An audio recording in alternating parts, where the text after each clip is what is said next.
आज पिताओं के बारे में हम चर्चा कर रहे हैं। जनिता चोपनेता च यस्तु विद्यां प्रयच्छति अन्नदाता भयत्राता पंचेते पितरः स्मृताः। तो जनक यानी जन्म देने वाले पिता के बारे में पिछले 3 दिनों से हम चर्चा कर रहे थे। आज हम यस्तु विद्यां प्रयच्छति ने जो हमें विद्या देता है वो भी हमारा पिता होता है, और जो विद्या देता है वह गुरु होता है। तो गुरु भी हमारे पिता के तुल्य होता है और पिता से भी बड़ा होता है, इसलिए गुरु को पिता माना गया है। गुरु का महत्व जो है वो हम कुछ शब्दों में नहीं बता सकते। बहुत गुरु की महिमा बड़ी है। पिता हमें जन्म देता है तो हमें चर्म चक्षु पिता से प्राप्त होते हैं, परंतु गुरु हमें ज्ञान देता है, इसलिए हमें ज्ञान चक्षु देने वाला पिता जो है वो गुरु होता है।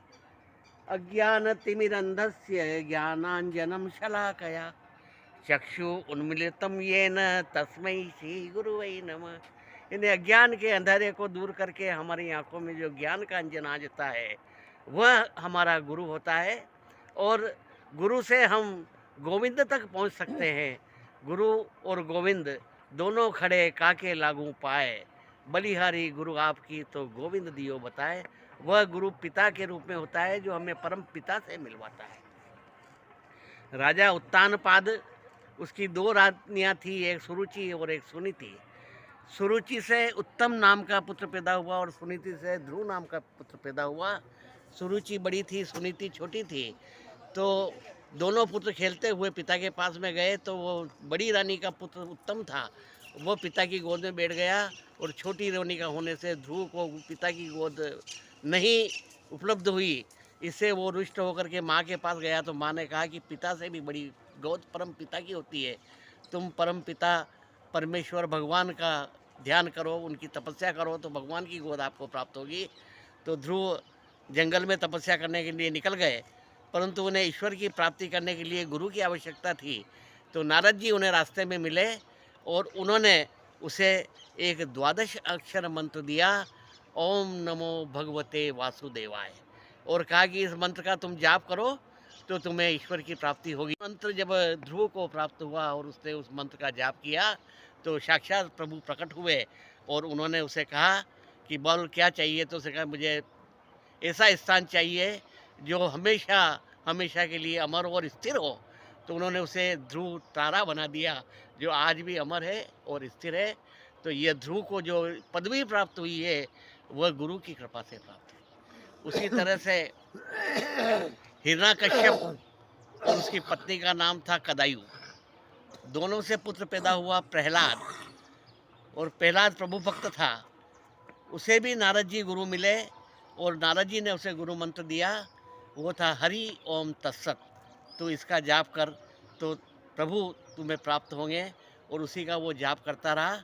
और जो विष्णु के 5वें अवतार नरसिंह थे वो खम्भ से प्रकट हुए और प्रहलाद को हिरण्यकश्यप के कोप से बचाया और उसे भक्त प्रहलाद का पद दिया। वह गुरु की कृपा थी। और तीसरे थे आज की चर्चा में वाल्मीकि, जो एक डाकू थे, और इस प्रकार से नारद जी को उन्होंने घेर लिया। तब नारद जी ने कहा कि तुम ये पाप कर्म किस लिए करते हो। तो उसने कहा मेरा परिवार पालने के लिए करता हूँ। तो कहा जाओ परिवार वालों से पूछोगे, वो भी तुम्हारी पाप कर्म में शामिल है। तो परिवार वालों ने मना कर दिया कि तुम्हारी करनी तुम्हारे साथ, तुम्हारा धर्म है, हमारा पालन करो, ये पाप पुण्य तुमको लगेगा, हमको मतलब नहीं है। तब वापस वाल्मीकि के प्रज्ञा चक्षु खुले और नारद जी के पास में आए। तो नारद जी ने उन्हें एक मंत्र दिया। तो 2 अक्षर का मंत्र था। 2 अक्षर का ज्ञान पूरी पृथ्वी के दान से भी बड़ा होता है। तो जो राम नाम मंत्र है वो भी नहीं दिया उन्होंने, वो भी उल्टा दिया कि मरा मरा का जाप करो तो तुम को ईश्वर प्राप्त होंगे और तुम ब्रह्म ऋषि बन जाओगे। तो उल्टा नाम जपत जग जाना, वाल्मीकि भय ब्रह्म समाना। तो जो डाकू से ब्रह्म ऋषि बनाने वाले नारद जी थे, जो उन्होंने एक डाकू को ब्रह्म ऋषि के रूप में जन्म दिया।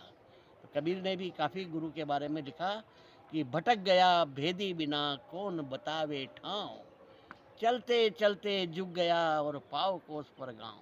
जब तक गुरु नहीं मिलता है तो हम ज़िंदगी भर भटकते रहते हैं, पर हमारी मंजिल हमारे बहुत पास में है, पर हम उस मंजिल को प्राप्त नहीं कर सकते, क्योंकि जब तक हमें गुरु नहीं होगी तब हमें मंजिल नहीं मिलेगी। इसलिए गुरु को पिता का दर्जा दिया गया है। गुरु की महिमा अपरंपार है, उसे हम निरंतर जारी रखेंगे।